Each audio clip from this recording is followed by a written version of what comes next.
안녕하세요. 이번 세션을 진행할 발표자 이길수입니다. 발표를 시작하도록 하겠습니다. TA가 구현해본 대규모 캐릭터 시스템, 1000개 캐릭터가 끊김없이 나오게 만들기 세션입니다. 저는 레드사하라 스튜디오에서 테라 히어로 프로젝트에 참여를 하고 있습니다.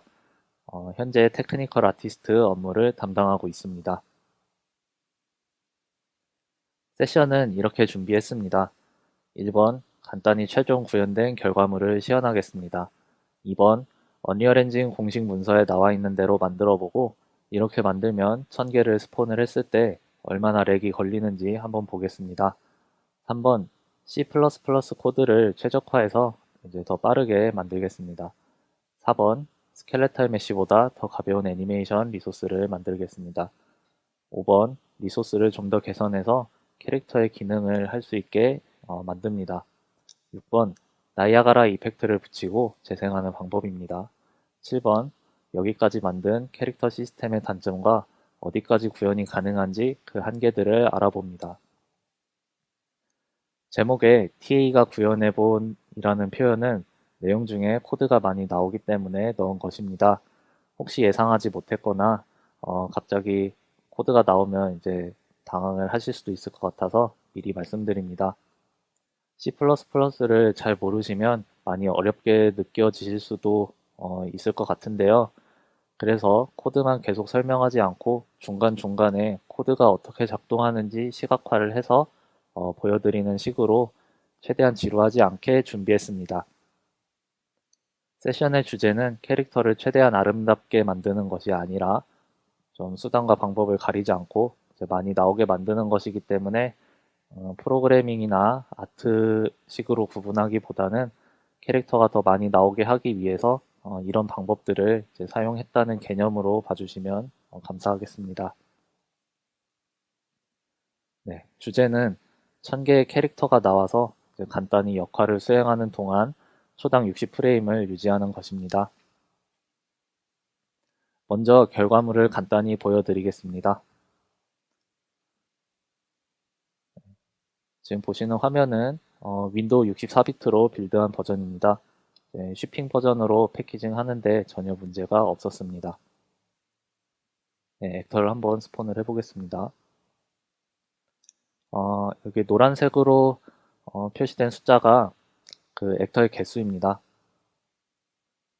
1000개가 되어도 프레임이 많이 떨어지지 않는 것을 보실 수 있습니다.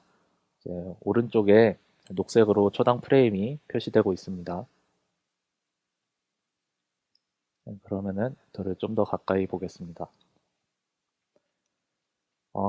이제 많이 나오는 물량이 중요하기 때문에 캐릭터 하나하나는 퀄리티가 그렇게 많이 좋지는 않습니다. 하지만 캐릭터들이 이제 장애물을 피해서 이동하고 캐릭터들끼리도 서로 겹쳐지지 않게 충돌 계산이 되어서 이제 이렇게 밀어내고 있습니다. 서로 밀어내면서 좀 부들부들 떨리는 것과 애니메이션이 변경되는 부분에서 부드럽지 않은데요. 이런 요소를 희생해서 좀 개수를 늘린 것이라고 생각해 주시면 감사하겠습니다.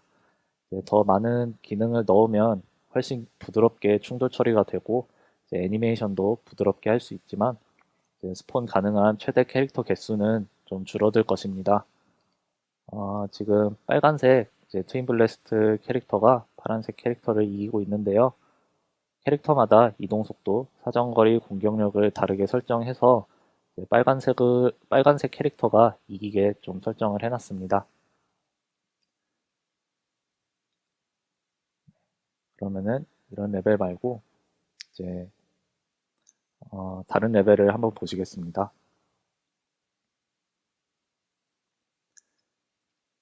실제로 게임을 개발하시면 이렇게 랜드스케이프와 집 같은 모델을 이제 사용을 하실 텐데요. 이런 요소들을 전부 포함하고도 이제 프레임을 유지하는 모습을 보실 수 있습니다. 이 레벨은 이제 캐릭터가 1000개까지 들어갈 공간이 부족하기 때문에 500개까지가 한계지만 1000개가 나와도 프레임이 많이 떨어지지는 않을 것입니다. 예. 애니메이션 타이밍에 맞게 이펙트도 이제 좀 잘 나오고 있습니다. 그리고 이제 애니메이션도 똑같이 동기화되지 않고 이제 조금씩 좀 다르게 잘 나오고 있는 것을 보실 수 있습니다.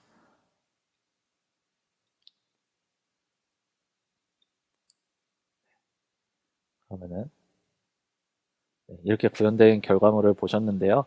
이제 부족한 캐릭터 품질이나 이제 좀 부들거리는 충돌 처리, 이제 부드럽지 않은 경로 탐색과 같이 이제 부족한 점이 좀 있긴 하지만 일단 1000개를 스폰을 하고도 120프레임을 잘 유지를 하기 때문에 이런 부족한 점을 이제 보완을 하시면은 이제 프레임은 좀 떨어지겠지만 잘 작동을 할 겁니다. 이제 세션의 주제는 이제 품질을 떨어뜨려서 어, 좀 가볍게 만드는 것이기 때문에 여기다가 원하는 기능을 더 구현해서 쓰시면 될 것 같습니다. 그러면은 시연은 여기서 이제 마치겠습니다.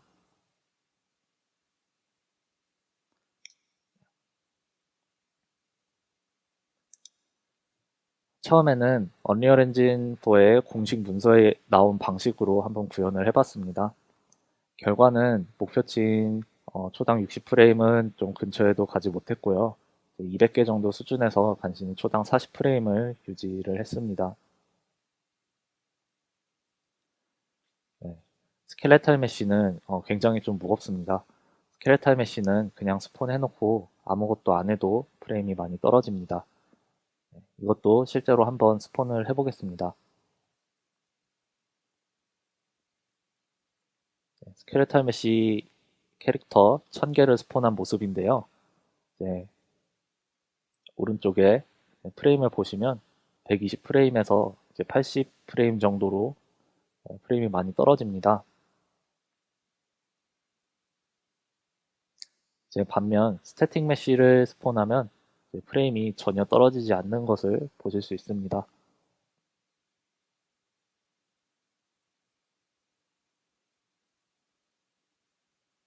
네. 버텍스와 본 개수를 4배 이상 줄여도 10프레임 정도가 높아지는 수준입니다. 이 정도, 그리고 이 정도의 버텍스와 본 개수를 가지고는 어떤 뭐 캐릭터 같은 것을 구현하기도 어렵고요. 그리고 희생한 퀄리티에 대비해서 최적화 효율도 많이 좋지 않습니다. 코드에서 틱을 끄면 프레임 레이트가 많이 향상되는 편입니다. 하지만 AI 구현이 아직 남아 있습니다.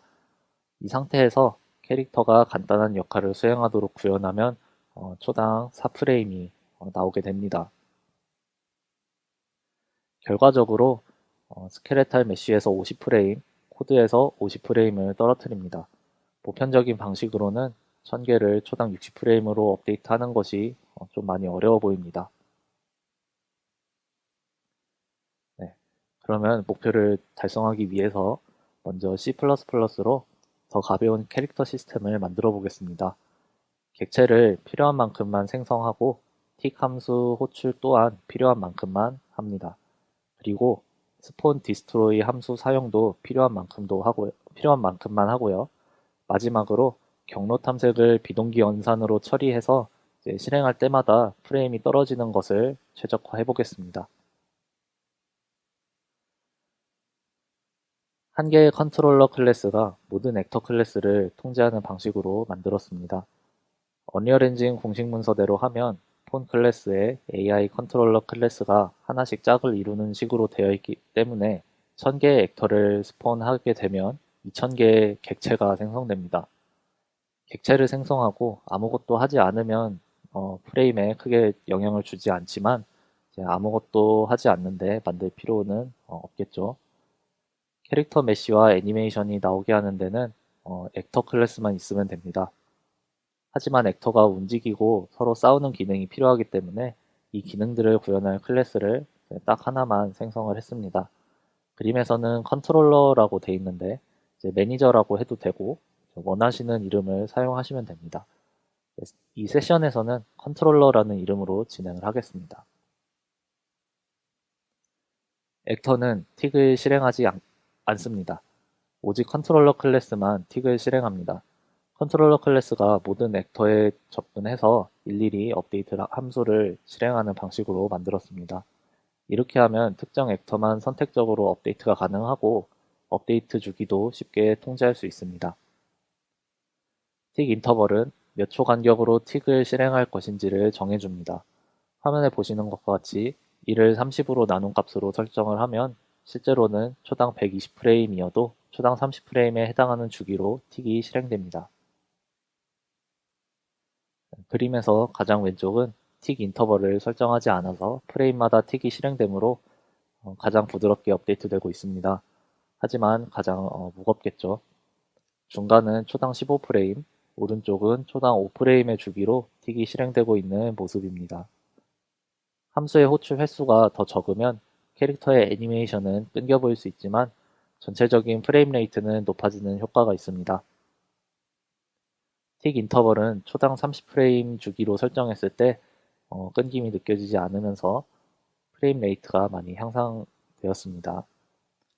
실제로 이것을 보여드리겠습니다.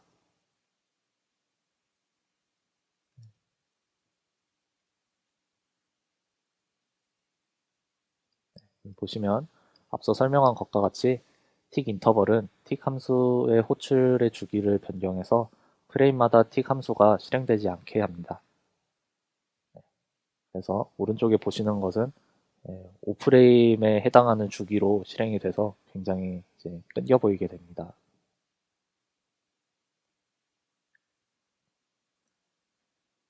스폰과 디스트로이 함수는 한 프레임에 한두 번 정도는 문제가 없지만 한 번에 막 수백 번, 수천 번씩 호출을 하게 되면 좀 많이 매우 느리게 됩니다. 그래서 처음에 최대 개수만큼 전부 스폰해놓고 숨긴 보임으로 처리했습니다. 보여지고 있는 액터만 업데이트 함수를 실행해서 숨겨진 액터들의 리소스를 낭비하지 않게 했습니다. 업데이트 함수 실행 여부는 beActive라는 변수를 하나 선언을 해놓고 이 변수가 true일 때만 컨트롤러 클래스에서 액터 클래스를 참조를 해서 업데이트 함수를 실행하게 했습니다. 스폰 함수로 했을 때와 숨기기, 보이기로 구현했을 때 프레임 레이트를 한번 비교를 해보겠습니다. 조건은 초당 60프레임의 주기로 액터 1000개가 생성되었다가 소멸하는 것을 계속 반복을 합니다.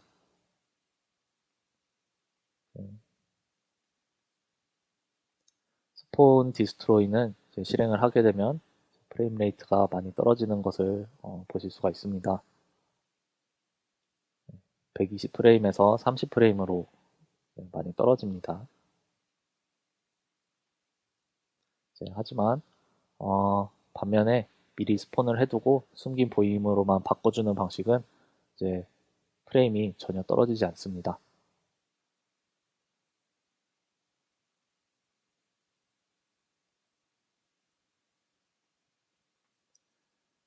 이것은 액터를 활성화하는 함수입니다. 활성화를 하면 이제 보임으로 처리가 되는데요. 새로운 액터가 나올 때 다른 액터와 겹쳐 있는 상태로 나오게 되면 버그가 발생하기 때문에 겹쳐 있는지 검사를 해서 빈 공간에서만 나오게 했습니다. 오버랩 애니 테스트 바이 오브젝트 타입 함수로 오버랩을 검사하는데요. 이 함수는 프레임당 수백 번 호출해도 굉장히 빠릅니다. 마지막으로 비액티브 변수를 true로 변경을 해서 컨트롤러 클래스가 이 액터를 업데이트할 수 있게 만들어줬습니다. 액터를 비활성화할 때는 이 비활성화를 하면 이제 숨김으로 처리가 되는데요. 컴포넌트를 모두 디액티베이트 해주는 부분이 중요합니다. 컴포넌트들도 자체적인 틱 컴포넌트라는 함수가 있기 때문에 컴포넌트를 비활성해주지 않으면 쓸데없이 계속 업데이트 되게 됩니다. 디액티브 변수를 false로 변경해서 업데이트하지 않게 만들어졌습니다. 액터는 위치 변경만 실행합니다. 컨트롤러에서 어느 방향으로 이동할 것인지까지 전부 계산을 완료한 다음에 액터에 전달해주면 액터는 이 데이터를 가지고 이동만 합니다. 경로 탐색과 주변 환경을 검사하는 코드는 무겁기 때문에 액터에서 실행하지 않습니다.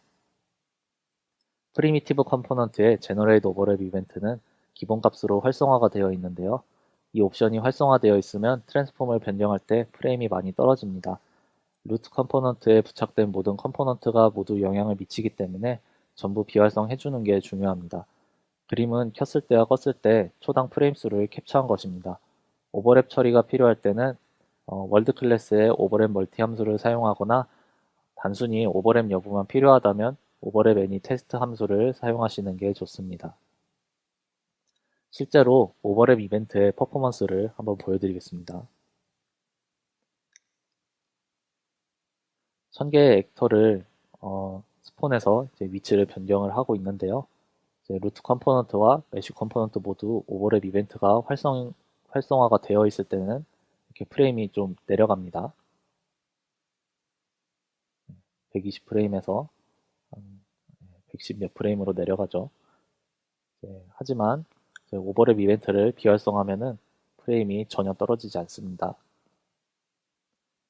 이번에는 오버랩 이벤트를 비활성화하고 월드 클래스의 오버랩 테스트 함수를 사용했을 때인데요. 네, 오버랩을 검사를 하는데도 프레임이 전혀 떨어지지 않습니다.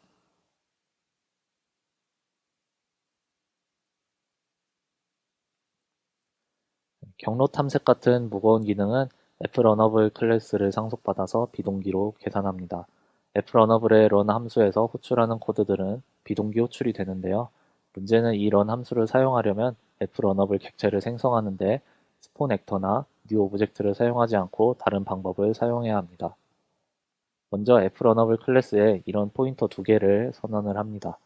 런어블은 이 클래스의 객체에 접근할 수 있는 포인터고 스레드는 런 함수가 작동하는 스레드에 접근할 수 있는 포인터입니다.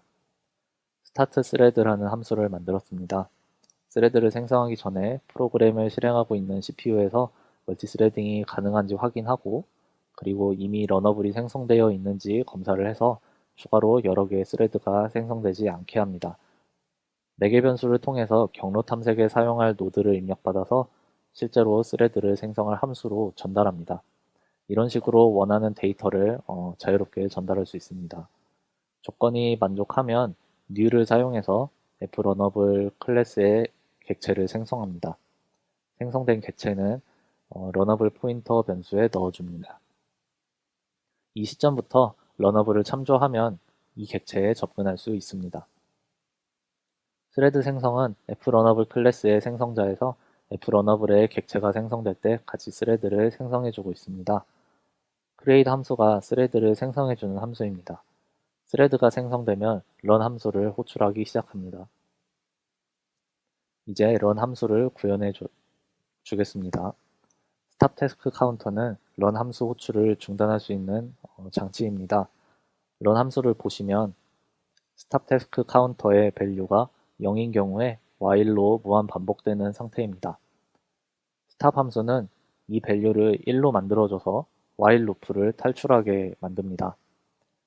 그리고 init 함수가 true를 반환을 해야 run 함수가 시작되는데요. 그냥 true를 반환하게 해서 무조건 실행되게 만들었습니다. 이제 컨트롤러 클래스에서 이렇게 run 함수 호출을 시작할 수 있습니다. 그리고 이 부분이 가장 중요한데요. 컨트롤러 클래스에서 디스트로이가 호출될 때 반드시 스레드를 직접 지워줘야 됩니다. fRunable 객체를 new로 생성했기 때문에 언리얼 엔진 4의 자체적인 메모리 관리를 받을 수가 없습니다. 그래서 반드시 런어블과 스레드 포인터 모두 딜리트를 사용해서 메모리에서 지워줘야 됩니다. 킬스레드 함수를 보시면 스레드에 접근해서 wait for completion 함수를 호출하는데 이 함수는 현재 실행되고 있는 run 함수가 완료될 때까지 기다려주는 함수입니다. run 함수가 완료되면 런어블이 삭제되고 런어블의 소멸자가 호출돼서 스레드를 메모리에서 지웁니다. 이 과정 없이 레벨을 변경하거나 참조하고 있는 클래스에서 디스트로이가 호출되면 크래시가 발생하고 프로그램을 종료할 때마다 언리얼 엔진의 크래시 리포트를 보게 될 수도 있습니다. 네, 그럼 멀티스레드가 얼마나 빠른지 한번 실행을 해보겠습니다. 조건은 라인 트레이스를 사용을 해서 메쉬의 표면을 샘플링하는 코드를 실행을 하겠습니다. 비동기 호출로 처리하지 않았을 때 입니다. 보시면은 프레임이 굉장히 많이 떨어지는 것을 보실 수 있습니다. 반면에 멀티스레드로 비동기로 라인 트레이스를 실행했을 때입니다. 보시면 프레임이 전혀 떨어지지 않습니다.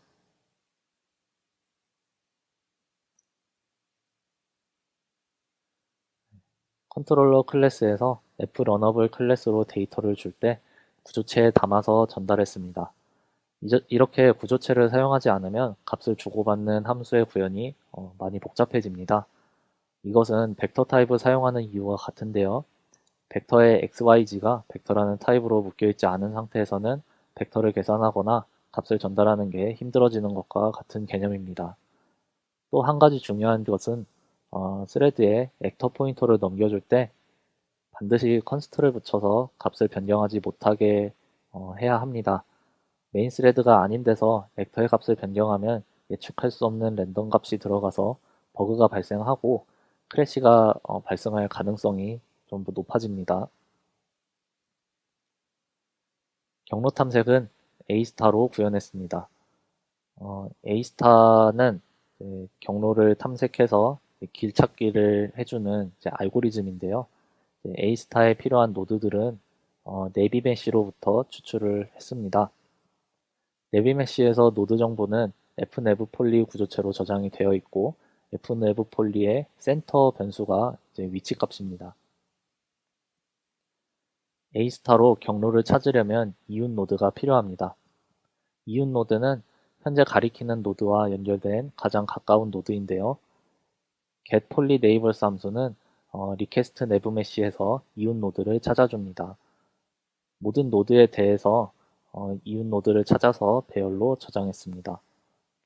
노드는 처음에 딱 한 번만 찾으면 되기 때문에 컨트롤러 클래스에서 멀티스레드를 사용하지 않고 동기 호출로 실행해서 배열에 저장을 해두고 F러너블에 전달만 해주도록 만들었습니다. 그럼 실제로 생성된 노드를 보시겠습니다. 네, 이게 아니지. 네, 빨간색 점들이 생성된 노드의 위치들입니다. 네, 그리고 각각 노드들의 이웃을 연결한 모습입니다. 어떤 특정 노드에서 다음 노드를 찾을 때 이웃 노드 중에서 찾기 때문에 이렇게 선으로 이어져 있지 않으면 그 노드들은 서로 통행할 수가 없습니다. 예를 들어서 이런 원통 위에 고립된 이런 것들은 연결된 선이 하나도 없기 때문에 이 노드는 아무 기능도 할 수가 없습니다. 그리고 이렇게 절벽인 부분은 이웃으로 연결이 되어 있지 않기 때문에 캐릭터들이 절벽을 타고 올라가지 않게 됩니다.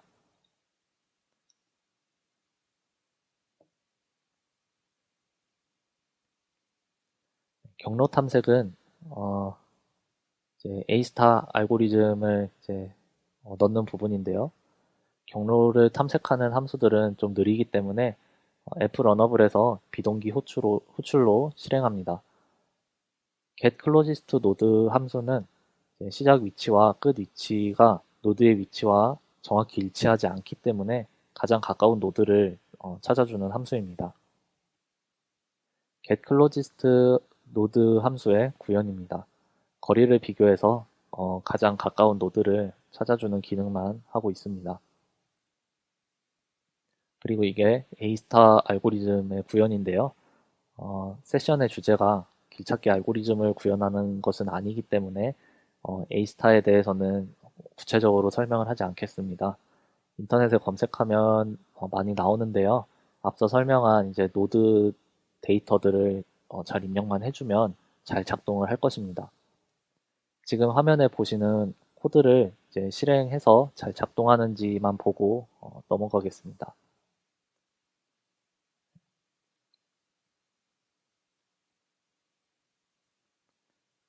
제대로 작동하면 이렇게 시작 위치와 끝 위치를 연결하는 가장 짧은 경로를 얻을 수 있습니다.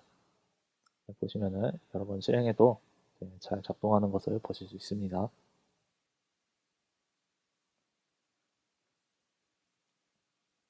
네.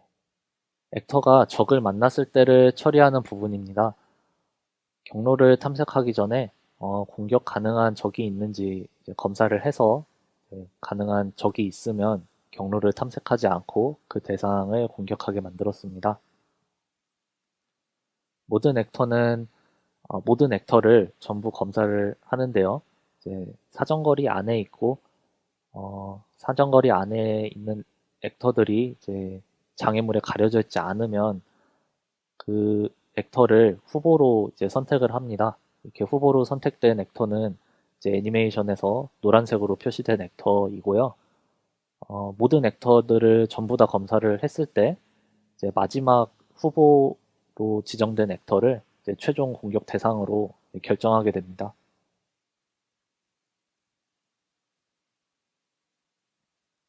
컨트롤러가 액터의 업데이트 함수를 실행할 때마다 이렇게 최종 공격 대상으로 결정된 그 액터에게 공격이 실행됩니다.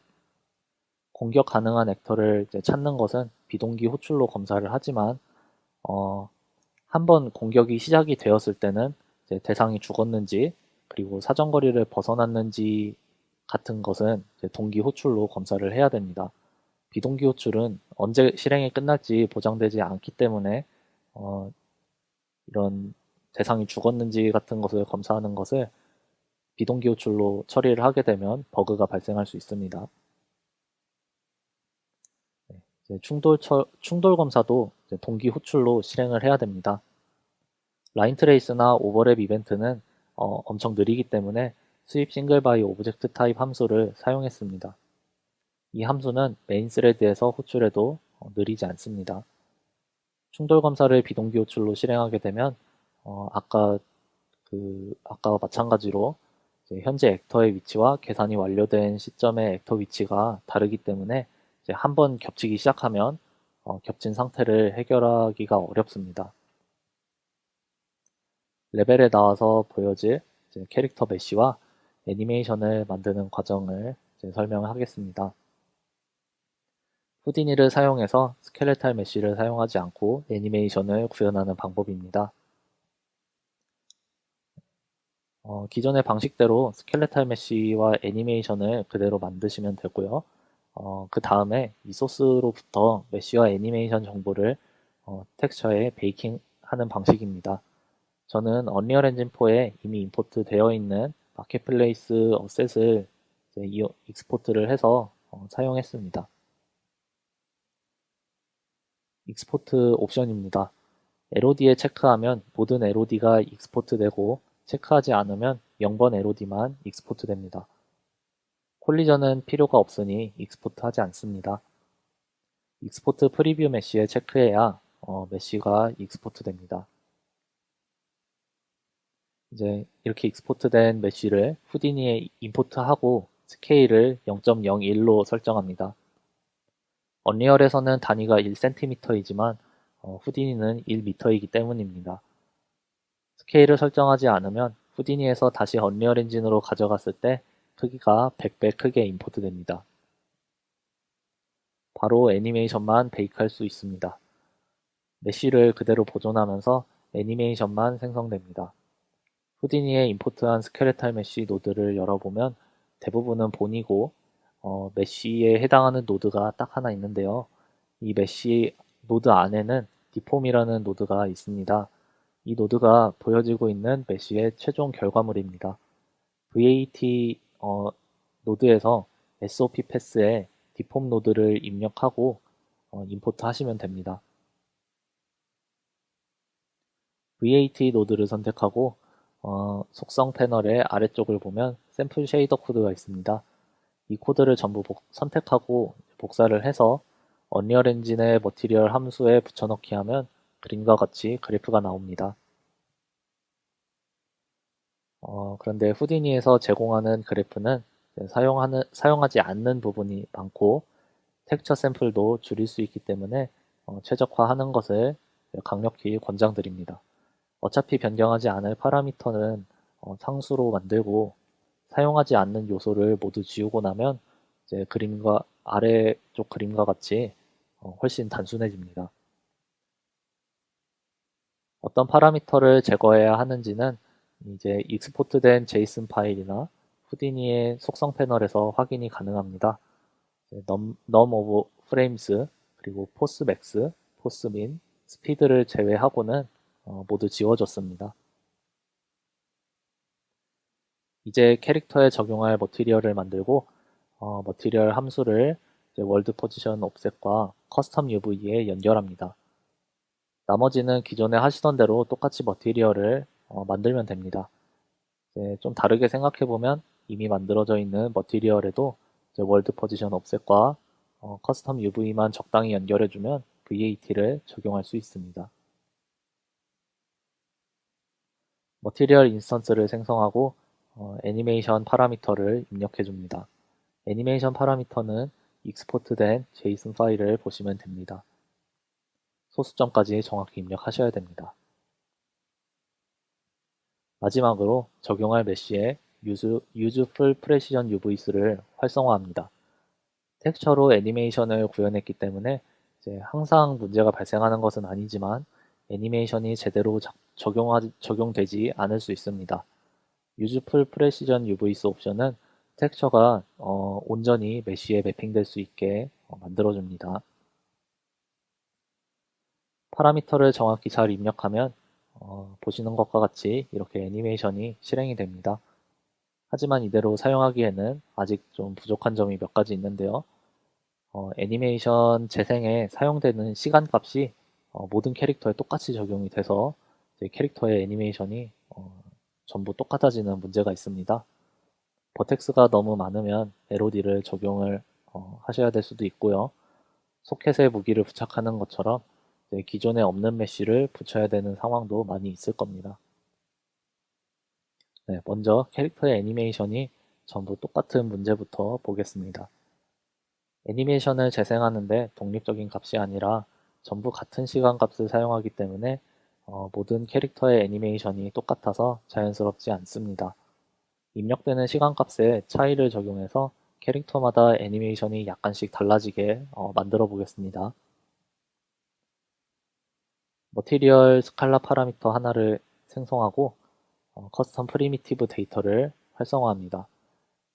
이 데이터는 머티리얼이 적용된 캐릭터의 액터 객체에서 커스텀 파라미터를 가져오는 옵션입니다. 네, 이렇게 하시고 액터에서 set custom primitive data 플롯 함수로 액터마다 다른 값을 부여해 주기만 하면 애니메이션에 오프셋을 적용할 수 있습니다. LOD는 원본 메쉬의 LOD를 그대로 사용하는 것을 권장합니다. 익스포트 할 때 LOD를 같이 익스포트 하면 후디니에서 그림과 같이 여러 개의 LOD가 보여집니다. 여기에서 원하는 LOD를 골라서 익스포트 할 때 사용하시면 됩니다. 메쉬에 LOD가 없을 때는 직접 LOD를 만들어줄 수도 있지만 알고리즘으로 버텍스 개수를 줄여주는 기능을 사용하실 수도 있습니다. 언리얼 엔진 4의 스태틱 메쉬 에디터에 있는 리듀션 세팅스를 사용할 수 있습니다. 이렇게 해도 시스템상으로는 전혀 문제가 없습니다. 하지만 애니메이션에 필요한 버텍스가 없어지기 때문에 그림과 같이 문제가 발생할 가능성이 좀 높습니다. 그래서 후디니에서 애니메이션을 베이크 할 때 후디니의 폴리 리듀스 노드를 사용해서 미리 줄여서 가져오는 방법이 있는데요. 폴리 리듀스 노드의 두 번째 입력에 반드시 원본을 입력을 하셔야 됩니다. 그렇지 않으면 토폴로지가 프레임마다 바뀌어서 결과물의 상태가 좀 많이 좋지 않게 됩니다. LOD 메쉬 임포트는 똑같이 하시면 됩니다. 이게 후디니에서 만든 LOD의 결과입니다.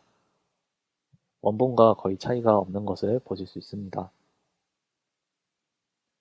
후디니에서 익스포트 할 때 VAT 텍스처의 크기를 수정해서 정사각형으로 만들어주는 것을 권장합니다. 타겟 텍스처 사이즈 옆에서 텍스처의 사이즈를 미리 확인을 하실 수가 있는데요. 컬럼은 가로, 프레임스는 세로입니다. 이 기능은 텍스처의 크기를 줄이는 옵션은 아닙니다. 버텍스와 애니메이션 프레임 개수는 이미 정해져 있기 때문에 텍스처에 기록되는 픽셀의 개수는 줄일 수가 없습니다. 텍스처의 크기를 줄이려면 버텍스 개수를 줄이거나 애니메이션 프레임 개수를 줄여야 합니다. 스태틱 메쉬는 스켈레탈 메쉬처럼 특정 부위를 따라가게 어태치할 수가 없기 때문에 후디니에서 미리 다 붙여서 익스포트를 하셔야 됩니다. 캐릭터에 붙일 무기는 외부에서 임포트를 하셔도 되고 직접 만들어도 됩니다. 붙이기 전에 모두 완성이 되어 있어야 됩니다. 가장 첫 번째 프레임에서 캐릭터의 포즈를 보면서 위치를 위치를 결정합니다. 그 다음 본 캡처, 캡처 오버라이드, 그리고 본 디폼 노드로 리깅합니다. 3D Max의 스킨과 같은 건데요. 캡처 오버라이드 노드에서 어떤 본에 붙일 것인지 결정을 하실 수가 있습니다. 무기와 캐릭터의 머티리얼 아이디가 겹치지 않게 머티리얼 노드로 머티리얼 아이디를 분리를 해줍니다. 머티리얼 아이디를 적용하기 위해서 그림에서 그룹핑으로 표시한 부분과 같이 그룹을 만들어주고요. 그 다음 버텍스 노멀 수정이나 특정 어트리뷰트 삭제 같은 작업을 해줍니다. 예제에서 사용한 캐릭터 메쉬는 CD라는 파라미터를 제거를 해야 머티리얼이 적용이 되기 때문에 캐릭터에 해당하는 그룹에서만 CD를 제거했습니다. 머지 노드로 두 그룹을 합쳐준 다음 머티리얼 노드를 적용하시면 됩니다. 언리얼 엔진에 임포트한 결과입니다. 이번에는 파라곤 캐릭터로 한번 구현을 해보겠습니다. 최대한 버텍스 개수를 줄이고 머티리얼도 하나만 쓰는 것이 좋지만 이번에는 얼마나 무거운 캐릭터를 쓸 수 있는지 한번 테스트를 해보겠습니다. 트윈블래스트 캐릭터의 0번 LOD는 버텍스가 61,637개로 사용이 불가능합니다. 애니메이션이 텍스처에 기록되는데 텍스처의 크기는 버텍스의 개수와 애니메이션의 길이만큼 늘어나는데요. 버텍스가 이렇게 많으면 텍스처의 크기가 언리얼 엔진 4의 한계인 8192에 8192를 넘어서 임포트를 할 수 없습니다. 그러므로 저는 가장 낮은 LOD 모델을 사용을 했는데요.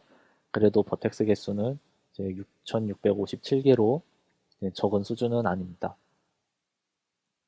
파라곤 캐릭터는 사용하는 머티리얼이 많아서 머티리얼 작업량이 많아 오래 걸립니다.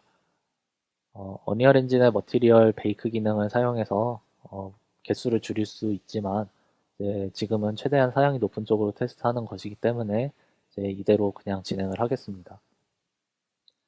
원본 머티리얼을 복사하고 VAT 관련 기능을 추가합니다. 파라곤 캐릭터의 머티리얼은 머티리얼 어트리뷰트 방식으로 되어 있기 때문에 그림과 같이 머티리얼 그래프를 만들어줬습니다. 이미 월드 포지션 옵셋을 사용을 하고 있는데요. 기존의 월드 포지션 옵셋에 새로운 월드 포지션 옵셋은 add로 합쳐졌습니다.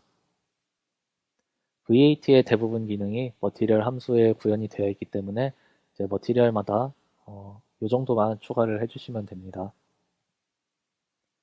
만들어진 머티리얼을 부모로 하는 머티리얼 인스턴스 세트를 생성했습니다. 총 21개이고요. 하나씩 열어서 VAT 파라미터를 입력해 줍니다. 같은 값을 복사하는 반복 작업이었습니다. 이렇게 만들어진 머티리얼을 알맞은 곳에 이렇게 넣어줍니다. 이렇게 만들어진 결과물입니다.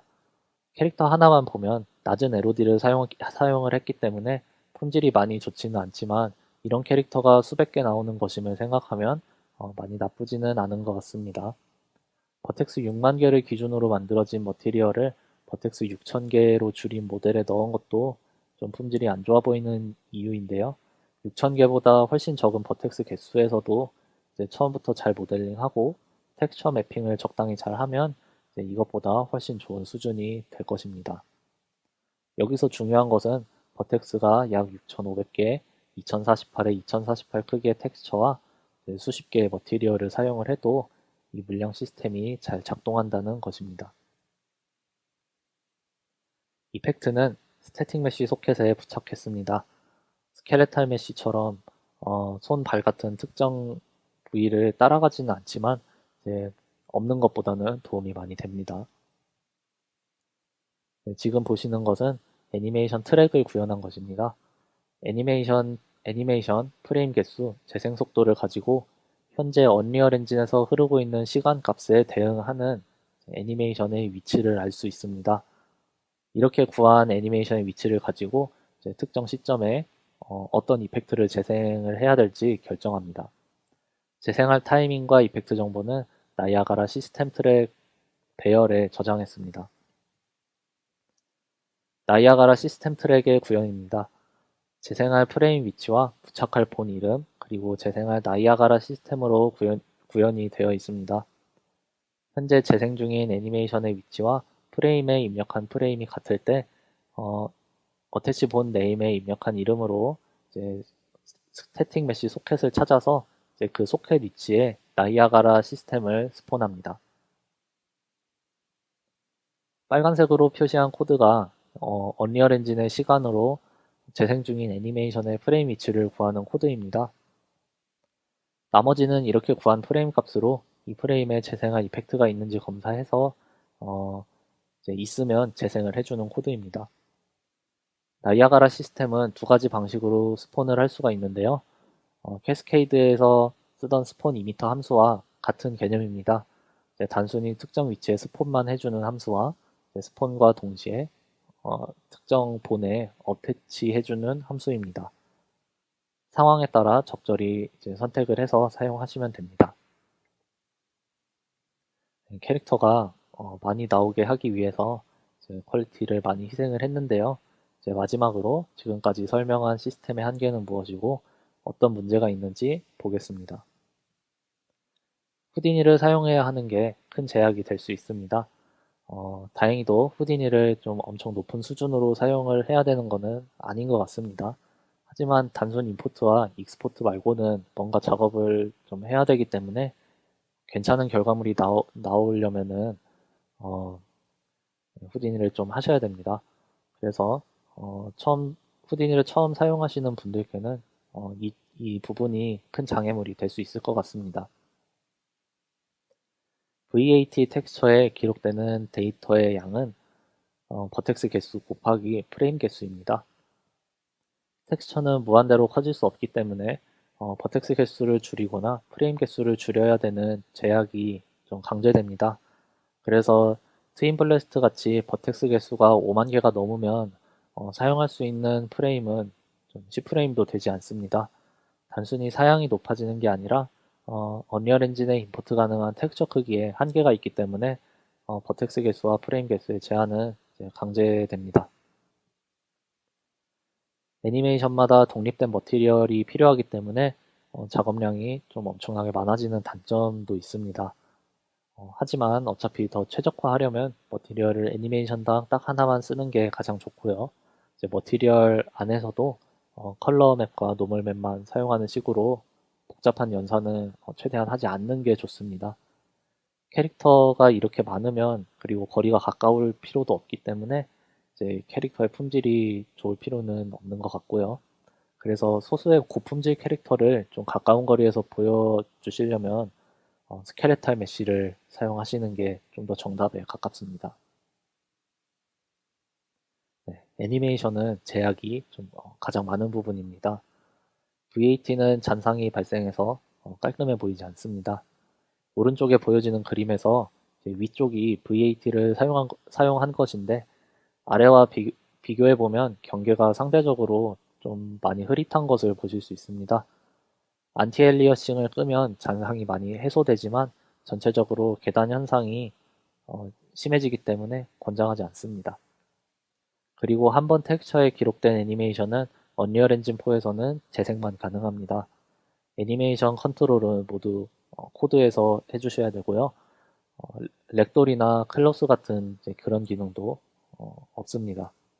결론은 텍스처에 기록된 대로만 재생하는 것 외에는 아무것도 할 수 있는 게 없습니다. 텍스처에 베이크하는 방식이기 때문에 데이터 용량이 클 수밖에 없습니다. 해상도가 크고 압축되지 않은 텍스처에 많이 의존하기 때문에 모바일 기기에서 사용은 권장하지 않습니다. 모바일 기기에서 발열 같은 문제가 발생할 수도 있지만 우선 용량이 너무 커서 앱스토어나 플레이스토어 같은 플랫폼에 업로드하는 것 자체가 좀 큰 문제가 될 겁니다. 코드는 기능이 추가될 때마다 무거워집니다. 그래서 캐릭터 개수를 늘리기 위해서는 아주 최소한의 기능만 구현해야 합니다. 비동기 호출은 빠르고 끊김이 발생하지 않지만 동시에 크래시가 발생할 가능성이 높아지고 제대로 작동한다고 해도 타이밍이 맞지 않으면 잘못된 데이터로 업데이트되기 때문에 버그가 발생합니다. 그러므로 비동기 방식으로 구현된 기능이 많을수록 좀 많이 불안정해집니다. 지금 구현된 코드는 1000개 미만에 맞게 빌드한 것이기 때문에 2000개, 3000개 식으로 개수를 늘리면 작동은 하지만 캐릭터가 하늘로 날아가거나 길을 제대로 못 찾는 식으로 이제 비동기 호출로 구현한 기능에서 버그가 발생합니다. 그래서 더 많은 캐릭터가 나오게 하기 위해서는 많은 기능을 빼야 할 것입니다. 네트워크를 위해서는 전투와 충돌 처리 같은 기능을 모두 빼거나 동기 연산으로 처리를 해야 될 겁니다. 그러면 스폰 가능한 캐릭터의 개수가 훨씬 적어지겠죠. 네. 마지막으로 구현된 결과물을 보여드리면서 마치겠습니다. 감사합니다.